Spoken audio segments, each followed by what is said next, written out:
독서 영토 5번째 시간입니다. 오늘 이야기는 만화로 역사 꿰뚫기입니다. 아이가 문과로 진로를 잡든 이과로 진로를 잡든 역사를 읽어야 합니다. 역사는 현재까지의 문명과 지식의 기록이기 때문입니다. 현재의 지식은 역사의 산물이라고도 말할 수 있습니다. 그러므로 아이가 지식을 확장해 나가고 그 지식을 정말 쓸모있게 사용하려면 역사적 배경 위에 놓여져야 합니다. 그런데 역사는 방대한 분량이니만큼 지루합니다. 그래서 저는 아이들 어릴 때 만화로 된 역사책을 찾아보았습니다. 몇 군데 도서관에서 만화로 된 시리즈 역사책들을 살펴보았는데 어떤 책은 내용의 탄락이 너무 많아서 이야기가 잘 이어지지 않았습니다. 역사는 연결성이 중요한데 만화라고 너무 단순화를 시키다 보니 앞뒤 사건의 인과관계 파악이 힘들었습니다. 그러다 이 책을 찾았습니다. 계몽사에서 출판된 학습만화 세계사 21권, 학습만화 한국사 20권입니다. 만화이지만 내용의 양이 정말 어마어마합니다. 페이지 하단 네모 박스에는 해당 페이지의 역사적 사실에 대한 자세한 설명이 있습니다. 또한 페이지마다 용어에 대한 설명도 하단에 별도로 있습니다.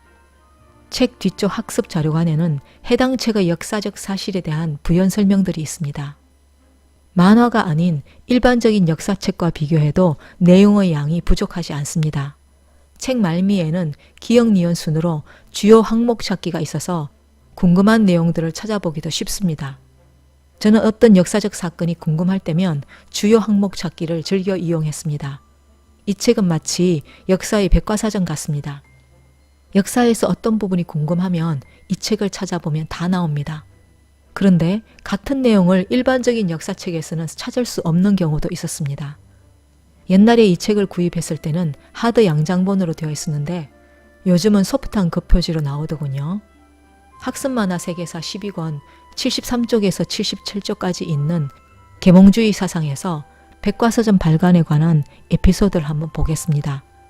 1751년에서 72년까지 프랑스의 계몽사상가들이 정부의 발행금지 명령에도 불구하고 왜 22년에 걸쳐서 백과사전을 편찬해내었는지 역사적인 맥락 속에서 읽을 수 있습니다. 과거의 지배계급들은 일반 백성들이 자신들의 권력에 도전하지 못하도록 무지한 상태로 남아있기를 원했습니다. 과거 조선시대의 고급 지식은 모두 한자로 기록되었습니다. 중세시대 당시 로마 교황청은 일반인이 고급 지식인 성경을 읽는 것과 유럽의 다른 나라 언어로 성경을 번역하는 것을 엄격히 금지했습니다. 그러니까 당시 유럽 각 나라에 자기 나라 말이 있든 말든 전 유럽의 성경은 오직 라틴어로만 쓰여 있었다는 것이죠.